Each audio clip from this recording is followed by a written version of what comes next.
direct depuis un clocher.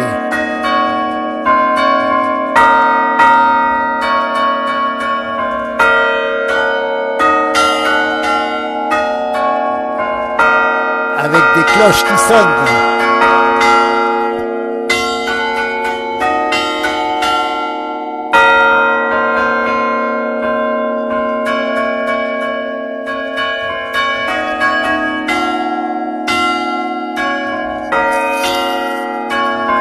Mon amant de Saint-Jean.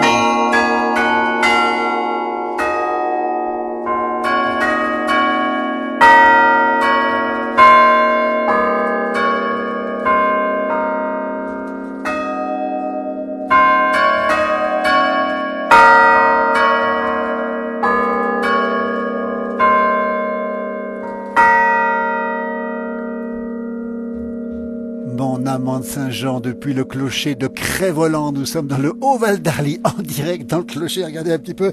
Et le carillonneur, regardez, il est là, il arrive, c'est Bruno. Salut Bruno. Alors, on va remonter un tout petit peu, parce qu'on est dans le clocher de Crest-Voland, ici dans le Haut-Val d'Arly, 1250 mètres d'altitude, au milieu des 10 cloches du clocher, en direct, comme si vous y étiez. On fait faire un petit peu attention, on va se mettre par là. Voilà, nous sommes carrément dans le clocher, ici on vient d'entendre Mon amant de Saint-Jean. Et on est surtout avec le carillonneur Bruno. Bonjour Bruno Marais-Lamelais.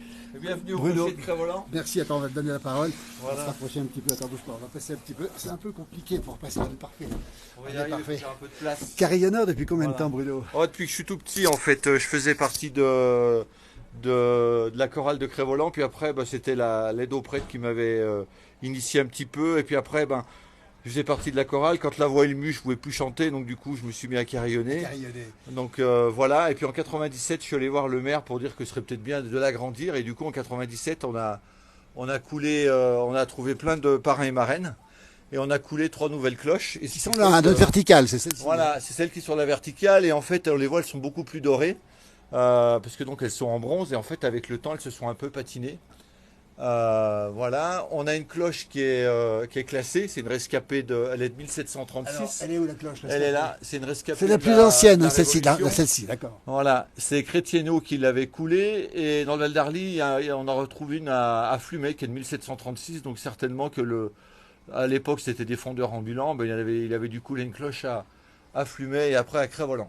Sinon, ce sont toutes des cloches Paccard, bien sûr. Alors, on va le rappeler, on est au pays de Paccard. Alors, Pascal nous dit, Mon amant de Saint-Jean, belle chanson. Alors, on va rappeler qu'il y a 10 cloches dans le clocher de Crest-Voland où nous sommes. Un petit clocher, enfin un clocher d'un village de montagne, de campagne, 300 et quelques habitants. 10 cloches, c'est beaucoup quand même, Bruno. Oui, tout à fait. Dans le Val d'Arly, il y a Saint-Nicolas qui en a 6. Bellecombe, on leur a donné l'idée. Notre-Dame de Bellecombe, le village d'à côté. Qu'on salue, les voisins. Il y en a aussi à Megève qui est très beau.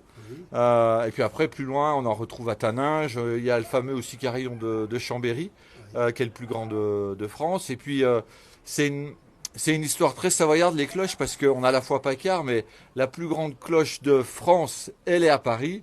Elle s'appelle la Savoyarde. Elle a été offerte par les deux Savoies en 1891. Donc voilà, et puis les cloches qu'on retrouve, les carons qu'on retrouve autour de nos tarines et de nos abondances. Les vaches cette fois-ci. Voilà, les vaches, elles viennent c'est la fabrique de Voissou. Donc, Chamonix. Chamonix, on appelle ça les Chamonix aussi. Donc voilà, et c'est vrai que le Val d'Arly, c'est presque une vallée de carillon. Carillon. Voilà. Avec nous en direct. Alors on a Marie-Claire qui nous salue de l'Ariège aussi, un département extrêmement rural avec beaucoup de clochers, beaucoup de cloches. On rappelle où on est. On est à Crest-Voland. Ici à 1250 mètres, c'est ça Bruno, d'altitude.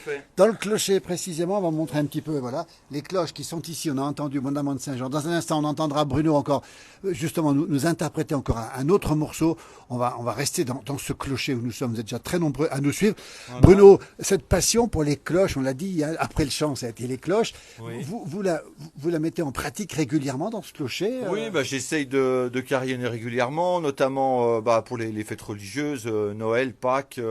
Mais également, moi, ça m'arrive de venir jouer la Marseillaise et le chant des partisans pour le 8 mai et le 11 novembre. Voilà. Et donc les fêtes religieuses, les mariages, les baptêmes, dès qu'on me demande, dès que je suis disponible, parce que je j'habite pas forcément tout le temps sur Crest-Voland, je navigue entre Chambéry et... Enfin maintenant je suis sur Chambéry, mais avant j'étais sur Lyon, donc c'était pas forcément simple. Mais ce qui est intéressant, c'est que bah, c'est un patrimoine qui est peu connu, c'est un patrimoine qui est immatériel, mais quand on cherche un petit peu, on trouve plein de choses sur les cloches. Si vous allez au musée des sapeurs-pompiers de Lyon, vous verrez il y a qu'un véhicule qui est équipé d'une cloche. Et en fait, si vous demandez pourquoi, ben, c'est un rapport à la guerre. En fait, en 1917, les Américains sont venus en renfort pour la guerre. Et en fait, il y en a une partie qui était à l'arrière, qui était pompiers. Et en fait, les pompiers qui ont servi en France, en fait, aux États-Unis, si vous regardez les dessins animés de Walt Disney, on voit les camions de pompiers qui interviennent, ils ont des cloches. Et du coup, eh ben, on a mis une cloche pour que les pompiers américains soient pas désorientés. Donc, Le symbole de la cloche voilà. avec nous, Bruno, Marin-Lamley, il y a Bernard qui nous salue, nous dit que c'est superbe les clochers, ce clocher où on est. Il y a Amaury qui nous dit que c'est magnifique aussi. Et puis, écoutez, si vous voulez un petit air, celles et ceux qui nous regardent, n'hésitez pas à demander à Bernard, peut-être qu'on pourra le faire. Bernard, on va peut-être vous entendre écouter encore un morceau, puis après vous revenez ici, on peut faire ça, on est en direct, il est 15h10, regardez Bernard, il va redescendre Bernard, parce qu'on verra tout à l'heure, il y a moins de connexion en bas, nous on va rester ici, je vais mettre un petit peu à l'écart, parce que c'est laquelle celle-ci, on va se boucher les oreilles, hein. Regardez, on est en direct depuis le clocher, quel morceau Bernard? Voilà, les cloches, ça donne de la vie au village. Dans le mien, le clocher sonne l'Angélus. Nous dit Pascal, on va en parler avec Bernard Marin-Lamley, avec Bruno Marin-Lamley dans un instant. On va montrer l'extérieur ici. Parti.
La résonance des cloches depuis le clocher de Crest-Voland. En direct, on va retrouver notre carillonneur Bruno qui va remonter tout de suite ici après ce très beau morceau. On a un bonjour de Saint-Gingolph ensuite. Jeannie nous dit c'est absolument magnifique. Bruno, c'était quoi comme air ici? Ah, c'est connu l'eau vive. C'est l'eau vive, hein, l'eau vive évidemment magnifique. Alors, est-ce qu'on peut tout jouer justement avec les cloches, Bruno? Oui, bah avec déjà avec 10 cloches, en fait, en plus on a un si bémol, sinon on peut transposer, mais déjà avec 10 cloches, on peut déjà jouer énormément de choses. Voilà.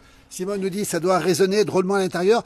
Oui, ça résonne quand même. Oui, mais en fait nos cloches elles sont relativement petites, donc ça va. Je ménage le caméraman. Je joue pas trop fort. Voilà. Alors, les habitants du village, est-ce qu'ils sont surpris d'entendre sonner comme ça à tout moment ou pas? Non, bah ils savent, ils disent bah d'ailleurs Bruno qui est parmi nous. Oui, Bruno, Voilà. Alors, il y a plein de questions. Francis nous dit, ces belles cloches, de quelle année elles datent? On a dit la plus ancienne, avant Alors, 1789. oui, elle date de la plus vieille, de 1736. Après, tout au long du 19e siècle, eh ben, si on regarde derrière nous, parce que les cloches, elles avaient des paramarènes, donc il y a le nom des paramarènes dessus, et en général, il y a les dates de fonte. Donc, si on se retourne, qu'on regarde, on trouve, moi, je connais pas toutes les dates par cœur, et puis après, c'est ce que je vous dis, les plus récentes sont de 1997. Voilà. Et après, ce qu'il faut savoir, c'est que des cloches très très anciennes, vu qu'elles étaient coulées sur place et qu'on prenait des fois ce qu'on avait sous la main, et ben elles duraient pas beaucoup dans le temps. C'est plus comme maintenant où en fait on a industrialisé le process, où en fait vous avez des cloches qui peuvent durer beaucoup plus longtemps. Et puis après, bah, il y a eu les guerres, hein, on récupérait les cloches pour fondre des canons, parce que le bronze en plus c'est un alliage qui est précieux. Donc, Elles sont toutes en bronze, hein, tout en bronze. Alors j'ai pas mal de questions, je t'interromps Bruno, parce que là j'ai Lily Rose, notre correspondante en Lozère, hein, qui sera sur le pied de guerre demain avec la neige. À la cathédrale de Mende, nous avons la non-pareille, que l'on entendait à 15 km à la ronde, Bruno. 15 km à la ronde, Ouais, c'est possible ça? Ça peut être possible en montagne. Et vous voyez, j'étais à la Gomorra il y a 15 jours. C'est où ça? L'île de la Gomorra, c'est dans les Canaries. Oui. Et en fait, ils réapprennent aux gamins, vous savez, ils communiquaient en sifflant. Ah oui. Voilà. Et ils pouvaient communiquer de très loin. Donc je pense que c'est pareil avec les cloches. Hein. Le symbole des cloches. Surtout dans les montagnes. On va rappeler l'importance de la cloche. Valérie nous dit, elle vient de passer devant. Et elle a entendu les cloches. Elle passe en voiture. Valérie Millot, je ne sais pas si tu la connais. L'heure par les cloches, plus besoin de monde dans le jardin, nous dit Maryse. Alors, on va en reparler. On nous pose la question de l'Angélus aussi. Et puis on nous demande de quand date le clocher. Il y a plein de questions. D'abord, revenons au clocher. Date de quand le clocher? Le clocher, il est relativement récent. Il date du 19e siècle, dans les années 1860. Il a été refait 1 ou 2 ans après ma naissance, en 74, le sommet, la flèche. Et après, ce qu'il faut savoir, c'est que le clocher, après la charpente, ici, on est dans des pays de sapins, donc il est en sapin. Et les charpentes de clocher, elles sont posées sur les clochers, elles ne sont pas fixées au bâti, enfin, elles sont pas fixées à la maçonnerie pour que ça puisse bouger, pour éviter que tout s'écroule. Et puis là, derrière moi, on voit des abassons. Et les abassons, comme le nom l'indique, c'est pour que le son descende. C'est pour que le son descende bien, ça. Le son descende, et puis ça fait office également pour pas que la neige et la pluie rentrent. Et nous, côté ouest, ils sont bouchés pour éviter que quand ça foulait, comme on dit chez nous, quand la neige, elle rentre. Voilà, c'est ça. Alors Valérie est passée en ambulance. Elle était d'astreinte en ambulance cet après-midi. Bon, salut Valérie, c'est super sympa d'être passée puis d'avoir écouté. On va en entendre dans un instant, parce qu'on n'a qu'une envie, c'est d'entendre tout le répertoire de Bruno, et il en connaît beaucoup. Simone nous dit, c'est un très très beau clocher. D'abord, on y est bien. Et puis, il fait pas seulement froid, il n'y a pas de courant d'air. Grâce à quoi? Grâce aux abassons. C'est fermé. Non, mais c'est fermé côté ouest. Donc c'est fermé, c'est ce que je vous disais pour la neige. Oui, c'est ça. Donc voilà. Et puis ici, en 97, quand on a modernisé, qu'on a électrifié, puisque avant, on avait une horloge mécanique qu'il fallait remonter. J'ai fait partie des dernières personnes à le remonter mécaniquement avec une manivelle. Maintenant, elle est exposée à la mairie. Quand on a électrifié les heures et qu'on a mis les 3 cloches à la volée, qu'on les a branchées sur des moteurs, on a quand même demandé à conserver les cordes. Alors, les cordes sont encore là. On peut sonner avec les cordes encore. Et en fait, on les remet en service quand on a des décès, parce que chez nous, à Crèveland, comme partout avant, il y avait des sonneurs. Et en fait, on a voulu garder la tradition, parce que sonner à la corde, ça permet au départ, quand on lance une définie, on dit ça en patois, une définie, ça permet de faire tinter les cloches, de les faire sonner à la volée, puis de nouveau les faire tinter. Et en plus, nous à Crèveland, on peut savoir si c'est une femme ou un homme qui est décédé. C'est incroyable ça, on peut savoir si c'est un homme ou une femme. Au début de la définie, on fait sonner la cloche la plus légère des 3 grosses cloches, qui a un son plus clair, et si c'est un homme, la cloche la plus grosse. Alors, j'entends des fois les féministes qui disent, mais pourquoi c'est pas sympa? Je vous rappelle juste que moi j'ai chanté dans le chant choral, les hommes on a une voix un petit peu plus grave, et les femmes elles ont une voix beaucoup plus aiguë, et au niveau des cloches c'est pareil, c'est-à-dire qu'une cloche, moins elle est importante, plus la voix est légère, et si vous prenez un bourdon, voilà, plus la cloche est grosse. Bruno, je vais vous arrêter, parce qu'il y a une femme qui vous écoute ici, que vous connaissez bien, c'est Cécile. Ça vous dit quelque chose? Oui. C'est votre sœur. Elle est avec nous. Oui, bonjour à Camaret, bonjour à Cécile. C'est le Vaucluse. Ah, c'est le Vaucluse. Voilà, quel endroit dans le Vaucluse? Ah bah écoutez. Voilà, bonjour à Camaret et tous ceux que je connais à Camaret. Voilà. Et puis la personne de la Lozère, bonjour à la Lozère, parce que j'ai fait Saint-Jacques-de-Compostelle. Ah, t'as fait Saint-Jacques-de-Compostelle. Voilà, donc c'est un magnifique territoire, c'est magnifique. La Lozère, l'Aveyron, c'est magnifique. Voilà, le Puy-en-Velay, c'est magnifique. Voilà. Bah écoute, on en reparlera du chemin de Saint-Jacques. C'est un très joli pays. Et des fois, ça fait du bien d'être un peu chauvin. Il n'a pas tout à fait tort. On est comme ça. Lily Rose qui nous dit oui, exactement, Bruno, mais elle est avec nous aussi. Quel bonheur d'être dans ce clocher de Crèveland. On rappelle, en direct, il est 15h18. Vous êtes très nombreux dessus cet après-midi, c'est super sympa. Oui, ça se faisait chez nous en Dordogne. Merci, monsieur Bruno, nous dit Simone de la Dordogne. Voilà. On rappelle que dans le clocher de Crèveland, 1250 mètres d'altitude, on est en France. On va saluer nos amis québécois qui sont réveillés aussi depuis un petit moment, puis qui sont aussi férus de tradition, nos amis suisses, nos amis belges, et puis nos amis de Kabylie aussi, qui sont très très nombreux. Alors là, peut-être c'est pas des églises, mais aussi il y a aussi des cloches dans les mosquées aussi. Et puis les ch'tis, les carillons, c'est une tradition qui vient du Nord. Et Alain nous salue depuis Cherbourg et Michel depuis Aix-en-Provence. On est en direct. Eh bien, écoutez, Bruno, combien de morceaux vous pouvez nous interpréter? Oh, j'en ai une dizaine, quinzaine en mémoire. Après, c'est vrai qu'il faudrait que je renouvelle un peu mon répertoire. Mais bon, les gens de Crévolant m'ont encore pas trop fait de réflexion. Donc, je continue avec ce que je connais.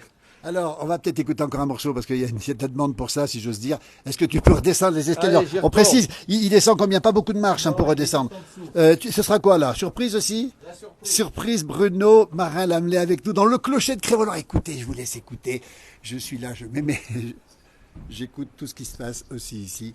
Et je mets mon oreillette avec le clocher et un nouveau morceau dans le clocher de Crévolant avec les 10 cloches du clocher de Crévolant.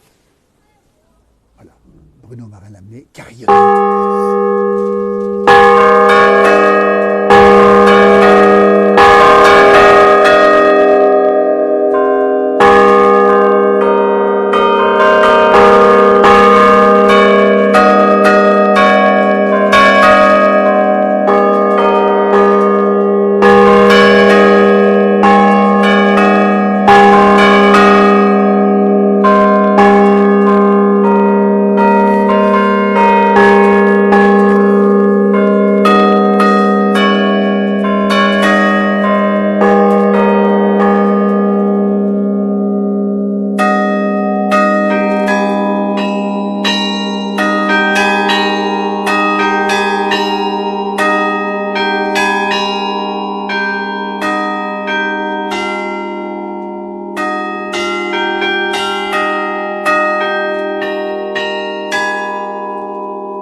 When the Saints Go Marching In, Bruno Marin-Lamelais avec nous, carillonneur dans le clocher de Crévolant.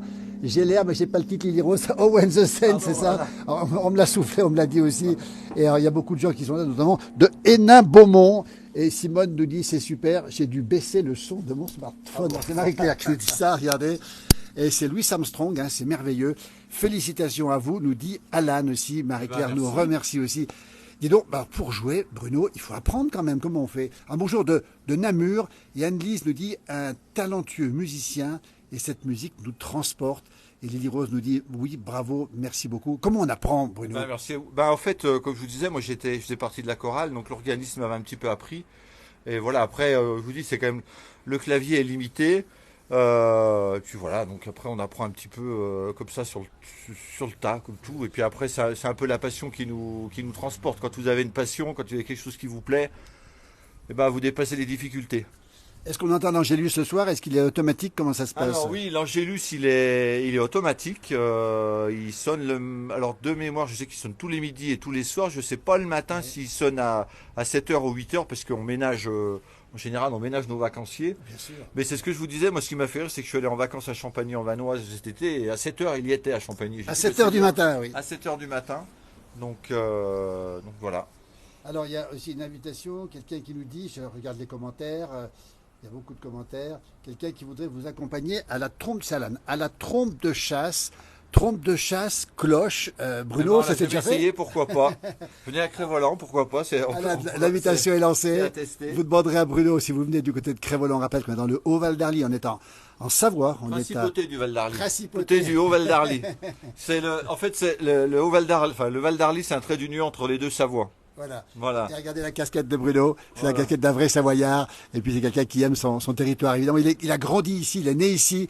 Et puis vous avez connu, Bruno aussi, beaucoup de choses dans ce clocher. Oui. Quand on parle des cloches d'un village, c'est les naissances, c'est les mariages, c'est les enterrements, c'est la vie finalement. Tout à fait, c'était tout ce qui accompagnait la vie des gens, de la naissance à la mort. Et je trouve que c'est pour ça que je trouve que c'est important qu'on puisse garder la tradition de sonner les cloches, que ce soit des gens du village qui sonnent les cloches pour le départ d'une personne, pour un enterrement. Je trouve que ça fait partie du respect, du témoignage qu'on porte à ceux qui sont partis.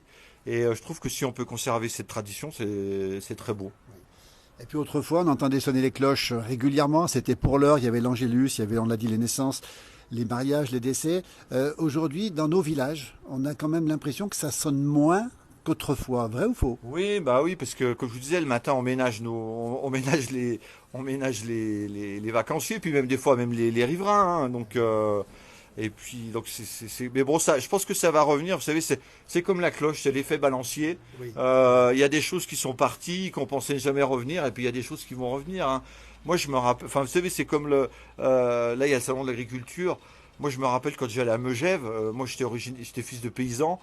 Ah, c'était pas très bien vu à Megève d'être fils de paysan quand on arrivait au collège. Et puis maintenant, ben, c'est une fierté. Donc vous voyez, il y a un retour à certaines valeurs et je trouve que c'est très bien. Donc voilà, il y a un retour à l'essentiel. Faut pas désespérer. Marie-Yvonne nous dit, j'adore ce village, mon fils vient d'y arriver. Et puis Marie-Claire nous dit, le glas, c'est triste et angoissant. Et Pascal nous dit, dans mon village, l'Angélus sonne après 7h30 à 12h10 et à peu près à 19h10. Simone nous dit, vous avez parfaitement raison, Monsieur Bruno, elle vous appelle Monsieur Bruno, merci beaucoup de garder cette tradition. Bruno rappelle carillonneur ici. Qu'est-ce que vous pensez des gens qui ne veulent plus de cloche?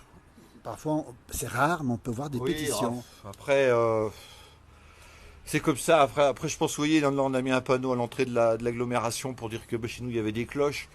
Donc là encore, je pense qu'avec un peu de pédagogie et de bon sens, et puis après, de toute façon, des grognons, il y en a de partout.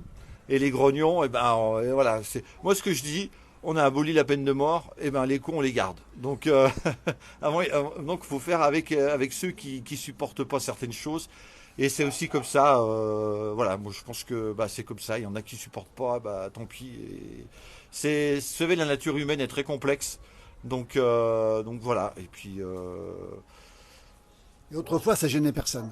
Oui, mais autrefois, tout le monde avait la même condition sociale, tout le monde avait des vaches à Crévolant, tout le monde avait des vaches. Donc, tout le monde est agriculteur. Tout le monde, on est tous de racines. Moi, je suis fils d'agriculteur et de paysans, mes grands-parents étaient paysans. Donc, tout le monde avait à peu près la même condition de vie. Il n'y a plus les tels écarts qu'on a maintenant. Et puis on s'est un peu éloigné. Moi, je vois bien, quand on va à la ville, on s'éloigne de la nature, hein. Donc voilà, après, moi je peux comprendre, moi j'ai habité Lyon, moi je peux comprendre que quand on habite une grande ville, on a beaucoup de stress, enfin voilà, la vie est complètement différente, c'est un autre monde. Et je pense qu'il ne faut pas opposer les gens des villes aux gens des campagnes, parce que voilà, il faut être tolérant dans les deux, il faut qu'il y ait de la tolérance des citadins envers les personnes qui habitent à la campagne et inversement, parce que des fois il y a un peu un mépris dans les deux sens. Et en fait, des fois, il faut prendre le temps de réfléchir et dire, et moi, si j'avais passé toute ma vie en ville, est-ce que je serais pas comme eux? Et pareil, au niveau des citadins, si moi, j'habitais pas la campagne, est-ce que je serais pas comme eux? Voilà. Donc, je pense que, voilà, c'est compliqué. Alors Marie-Claire nous dit que dans son village de l'Ariège, les cloches ne sonnent plus les heures et que c'est bien dommage. Et Lily Rose nous dit à la Rouvière, dans son petit village, pas loin de Monde, c'est 7h du matin et 19h. D'accord. Alors justement, Bruno, les cloches, vous les aimez au-delà de la cloche du clocher. Vous aimez aussi les cloches des vaches. Vous qui êtes un montagnard, fils d'agriculteur. En montagne, une vache sans cloche, il lui manque quelque chose. Oui. Un clocher sans cloche, il lui manque quelque chose. Oui, ça fait partie de l'harmonie ça fait partie du patrimoine immatériel qu'on a dans nos montagnes, hein. C'est un patrimoine immatériel, le son des cloches. Et là encore, moi j'ai des amis qui me dit ouais mais les vaches quand même on leur met un temps de 60 mettrait une cloche autour du cou et non mais voilà j'ai des réflexions comme ça et je leur dis mais écoute l'agriculteur lui ce qu'il veut c'est le bien-être de son troupeau et si ça nuisait à la santé des vaches il leur en mettrait pas des cloches. Je veux dire si ça faisait baisser la production de lait on mettrait pas de cloche autour des vaches. Enfin, je veux dire mais vous voyez on peut avoir ce type de réflexion en disant oui mais vous mettez des cloches autour des vaches c'est de la maltraitance. J'en suis pas si sûr que ça, hein. Marie-Claire nous dit les cloches des vaches dans les Pyrénées, c'est super. On a aussi Valérie qui nous dit très beau discours. J'espère que beaucoup de monde vous écoute car vous parlez formidablement bien. Et Muriel nous dit beau discours, bravo, respect les cloches pour l'entretien aussi parce que là aussi, Jo Chenal nous dit il y a du travail, de l'entretien dans ce clocher à faire. Bruno, qui c'est qui s'occupe de l'entretien? Parce qu'il faut faire quoi comme entretien pour ces cloches? C'est un peu dépoussiéré ce matin. Ce matin, j'ai débaragné un peu, comme on dit en patois. Débaragné. C'est enlever les toiles d'araignée. Non, après, le principal entretien, c'est le toit. Mais le toit, il a été refait en 74. Après, vous voyez, là, derrière moi, il y a la tringlerie qui relie les battants au clavier dessous. C'est de la tringlerie en fibre de carbone, ça bouge plus. Enfin, je pense qu'elles nous enterreront ces dispositifs mécaniques. Voilà. Question de Lily Rose, toujours depuis la Lozère. Des cloches ou des sonnailles? Comment vous dites pour les cloches des vaches? Alors, à Cré-Voland, nous, les cloches de Voissou qui sont en acier, on appelle ça des carons. Et ce qui est les cloches qui sont, c'est le même alliage que ça, c'est du bronze, on appelle ça des campandes. Voilà. Et puis après, au cavales, aux juments, on peut leur mettre des grelotières. Voilà, c'est aussi, quand vous allez à Megève, vous avez le bruit aussi, les juments, les cavales ont des grelotières, les moutons, ils peuvent aussi avoir des petites cloches. C'est la demi qui vient de sonner. C'est la demi, et c'est vrai que ça surprend un petit peu. Marie-Vonne nous dit que c'est agréable. D'habitude, je coupe les dispositifs électriques. C'est pas grave, faut les garder, mais c'est vrai que dans les oreilles, ça fait combien de décibels quand on est juste à côté de la cloche? Mais ça tape quand même pas mal. Le carillonneur a été surpris, moi aussi d'ailleurs. Marie-Vonne nous dit que c'est agréable d'entendre les cloches des vaches. Pas de ça en Normandie, c'est dommage, nous dit-elle. Waouh, nous dit Marie-Claire, elle a dû sursauter aussi de son côté, parce qu'il y a plein de gens qui ont sursauté, effectivement. Bruno, on a compris que c'était une passion. Aujourd'hui, on a dit en France, malheureusement, et ça se perd un petit peu quand même, tout ça. Qu'est-ce qu'on peut faire? Qu'est-ce qu'on peut dire, justement, peut-être à d'autres personnes? Est-ce qu'il y a des vocations de carillonneurs? Est-ce qu'il faut trouver du monde? Moi, ce que je me suis rendu compte, c'est qu'en fait, c'est des traditions populaires, et c'est beaucoup de traditions orales. Et en fait, moi j'ai pu récupérer des infos sur ce qui se faisait avant à Cré-Voland, notamment auprès d'une grande tante qui avait 100 ans, il y a 25 ans, qui m'a appris, vous voyez, j'avais découvert un battant en bois au clocher du Cré, et je me suis dit, c'est quoi ça? Et en fait, je demandais, personne ne savait. Et en fait, c'est un battant en bois le jour de la Toussaint, on sonnait là-bas au clocher, à la chapelle du Cré. Et le lendemain, c'est le jour des morts. Et en fait, on enlevait le battant métallique, on mettait un battant en bois, et c'était même une femme qui allait sonner. Donc c'était pas courant. Une femme pour le jour des morts, le 2 novembre. Moi, ce que j'aurais envie de dire à tout le monde, interrogez vos anciens, parce qu'en fait, c'est des traditions orales. Et ce que je vous disais, comme on sonnait à Cré-Voland pour les décès, à Notre-Dame de Bellecombe, on sonnait certainement différemment, à Saint-Nicolas-la-Chapelle, à Megève. Et en fait, avec l'électrification, on a harmonisé. C'est pareil partout. En fait, vous avez des cloches qui sonnent à la volée, c'est partout. Alors que si on regarde, ça se trouve, on revenait avant l'électrification, chaque village honorait ses morts de façon complètement différente. Et ça, c'est comme plein de choses. Il y a plein de traditions populaires qui se sont perdues parce que c'était des traditions orales et qu'on n'a pas consigné certaines choses. L'art campanaire, Bruno en parle bien, Bruno Marin-Lamelée, on rappelle, dans le clocher de Cré-Voland, on voit pas le paysage dehors, la neige est annoncée pour demain, quel que soit le temps ici, on sonne les cloches, ça dérange pas quand c'est humide, quand il neige, quand il fait moins 15, non, comment ça se passe? La sonorité est la même quand il fait moins 15 ou moins 20 ici en montagne? Tout à fait, non, puis de toute façon, les cloches, c'était un moyen d'alerte avant l'arrivée des sirènes, avant le portable, c'était le seul moyen de communication sonore. Dans une communauté, on sonnait le tocsin quand il y avait la guerre ou quand il y avait un incendie. Et c'est ce que je disais, c'est que Cré-Voland, en plus, on a la particularité, c'est que on n'a pas de porte à notre clocher. Si vous regardez tous les clochers, la plupart des clochers de France ont une porte justement puisque les églises étaient fermées et il fallait que la personne qui était en charge d'alerter la population en cas de danger puisse accéder rapidement au clocher. L'accès devait se faire automatiquement au clocher. Et Cré-Voland n'a pas de porte d'accès direct. Il faut rentrer dans l'église. Par la sacristie, par l'église. Et puis on a une autre particularité, c'est qu'on n'a pas de coq. Et j'espère que ce sera la prochaine étape, qu'on mette un joli coq au clocher de Cré-Voland. D'autant plus que Cré-Voland, on a un magnifique panorama sur la chaîne des Aravis. Je vous invite tous à venir à Cré-Voland, on a le plus beau panorama de la chaîne des Aravis. Avec le mont Charvin à l'horizon. Mont Charvin, les Trois Sorcières, on voit jusqu'à le désert platé du côté de Flaine, on voit les Bauges, on voit la Chartreuse. On a un magnifique panorama et venez en profiter. En plus, c'est une station qui est très bien exposée. Et très enneigée. Le soleil est très bien enneigé. Un peu moins cette année, un petit peu comme partout.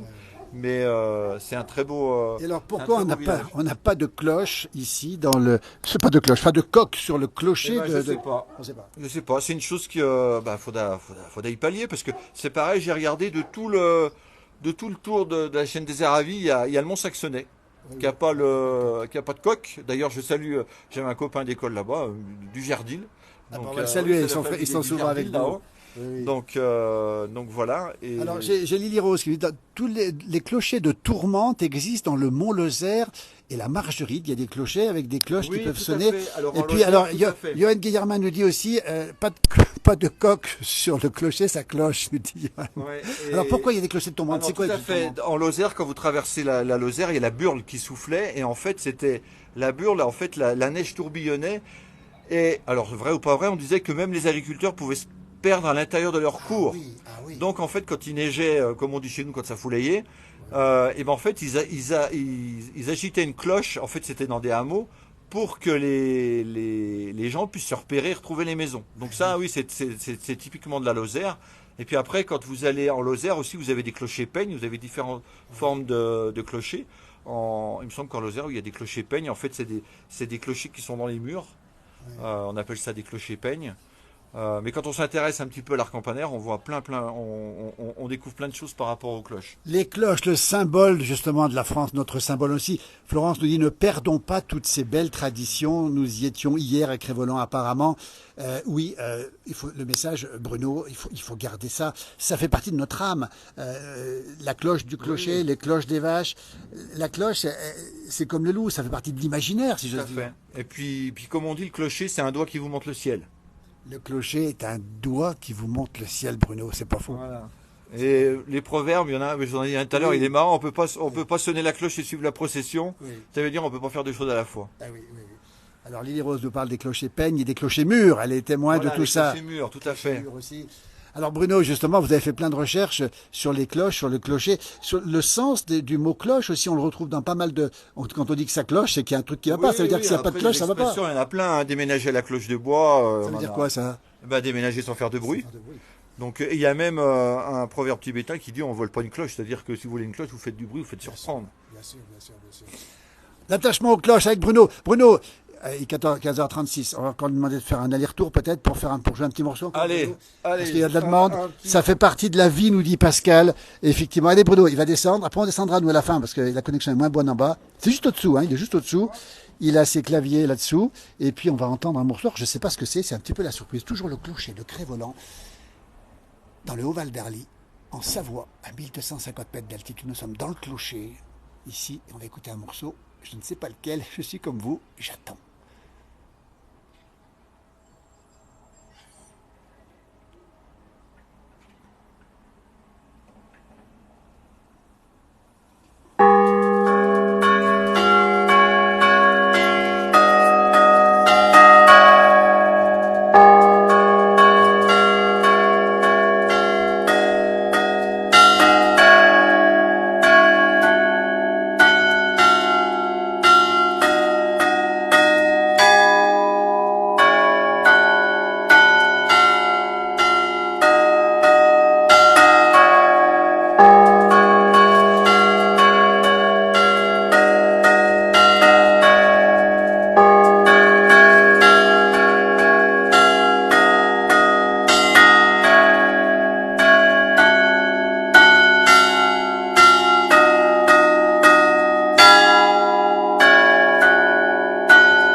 Magnifique morceau. L'Ave Maria, Bruno, c'est ça? C'est très demandé, j'imagine, l'Ave Maria. Qu'est-ce que c'est beau, l'Ave Maria? La cloche avait aussi une fonction religieuse, forcément. Forcément, oui. Et là, du coup, je vous ai amené... regardez, alors, on va voir, regardez. En fait, c'est la boîte des dragées. En 1932, ils avaient fondu 2 cloches à Crévolant. Et vu qu'elles avaient des parrains et marraines, vu que c'était comme un baptême, on avait fait des dragées. Voilà, donc c'est la boîte de dragées du baptême des 2 cloches de 1932. Pour le baptême, il n'y a plus de dragées, mais il reste la boîte. Il y en avait une qui s'appelait Alice Marie Thérèse, et l'autre, elle s'appelle Amélie Marie Adèle. Regardez, bah écoutez, Voilà. c'est magnifique tout ça. Bruno qui conserve tout ça. Alors, on n'a pas parlé des notes de musique, justement. Alors, avec les 10 cloches, on a toutes les notes. Comment on fait? Comment on s'arrange? oui, on a du do au si. Alors après, c'est pas vraiment des si, c'est transposé, puis on a un si bémol. Donc déjà, avec 10 notes plus le si bémol, on arrive à faire des mélodies en transposant. Hein. Voilà. C'est Et puis déjà, vous pouvez interpréter des morceaux aussi à votre manière. Comment ça se passe? Non, en fait, moi, je reprends des morceaux connus que je transpose. Mais non, je compose pas, j'ai pas ce talent-là. Voilà. Bruno Marin-Lamelais avec nous dans le clocher de Crévolant. Mais écoutez, il y a beaucoup de gens qui nous ont suivis, qui nous suivent encore. On va peut-être laisser Bruno redescendre ici.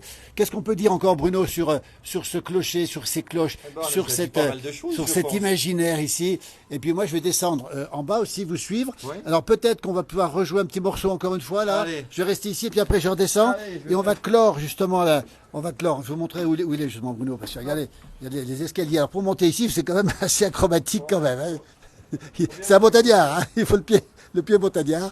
On va écouter un petit morceau. Après, je descendrai rejoindre Bruno depuis le clocher de Crévolant ici, dans le Haut-Val d'Arly. On va écouter ce magnifique morceau dans un instant. Regardez les cloches, symbole justement de nos clochers, de nos églises, de nos villages. La structure est belle, nous dit Marie-Jo, elle a parfaitement raison. Pascal dit Bruno, bravo Bruno.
Vous avez reconnu Étoile des Neiges, justement, depuis le clocher de Crévolant.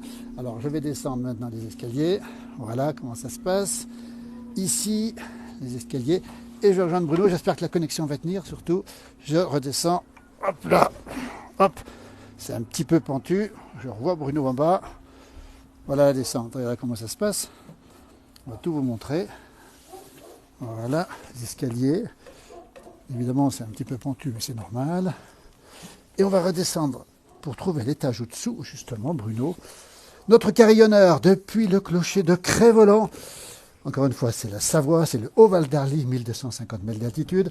Alors ça descend plus bas, mais on va s'arrêter là. Et Bruno est juste là, regardez. Fais attention. Bruno, tu es là? Il est là, Bruno. Voilà. Alors, ça passe toujours pour l'instant.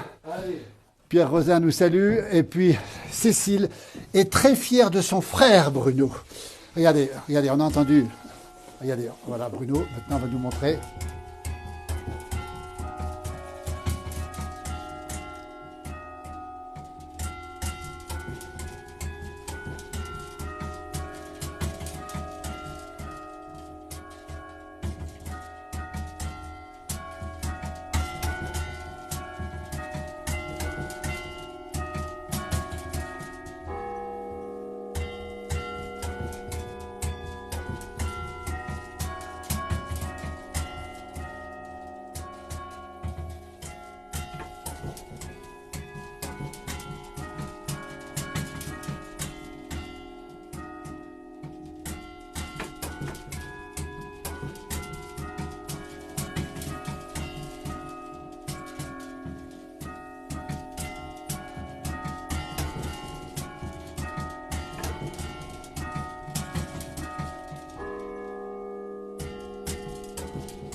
L'Ode à la joie, interprétée par Bruno, l'hymne européen, on va le dire. Oui, l'Europe qui a besoin d'un hymne, justement. Bruno Marin-Lablé, on va vous remercier. Il y a plein de gens qui vous remercient. Il y a plein de commentaires, vous les lirez en tout cas. Merci infiniment. Et puis des carillonneurs comme vous, Bruno, c'est le mot de la fin, il n'y en a presque plus. Un petit peu aussi quand même. Bon, je désespère pas, il y en a peut-être bien encore. Si, je pense qu'on va... Je vous dis, c'est le mouvement de balancier, ça reviendra bien un jour. Est-ce qu'il y a des jeunes dans votre village de Crévolan, on rappelle ici? J'avais commencé mes neveux, parce que j'ai un neveu qui joue du piano, mais bon, là, il est sur les pistes, il est moniteur, il est encore jeune, et puis il a peut-être encore pas pris conscience de l'importance. Donc, voilà, moi je désespère pas. Je vous dis, peut-être qu'il y aura forcément un jour d'autres personnes qui auront envie de prendre le relais. Mais vous avez raison, parce que le temps passe vite. Et on a l'impression d'être jeune, et en fait, on l'est déjà un peu moins. Et je pense que c'est vrai que c'est important, la transmission est importante. Et c'est un petit peu, je trouve que c'est important de transmettre les traditions, parce que ça fait partie de notre patrimoine. On va vous remercier. C'est important aussi de savoir d'où on vient aussi. Important de ne pas oublier, et puis les cloches, c'est l'âme du village. Tout à fait. Et puis c'est notre âme aussi à nous, finalement, tout ça est indissociable, et c'est pour ça que c'est important de le garder. Marie-Jo nous remercie pour le partage, et puis Cécile, elle peut être fière de vous, je peux vous le garantir, votre sœur qui vous regarde depuis le Vaucluse. Merci beaucoup Bruno, et puis on vous retrouvera un de ces jours, parce que vous le méritez, en tout cas bravo, puis une pensée à tous les carillonneurs de France qui font vivre, résonner, et justement. Et les carillonneurs et sonneurs. Carillonneurs et sonneurs. Merci beaucoup, belle fin de journée, à très bientôt. Merci. Au revoir. À bientôt.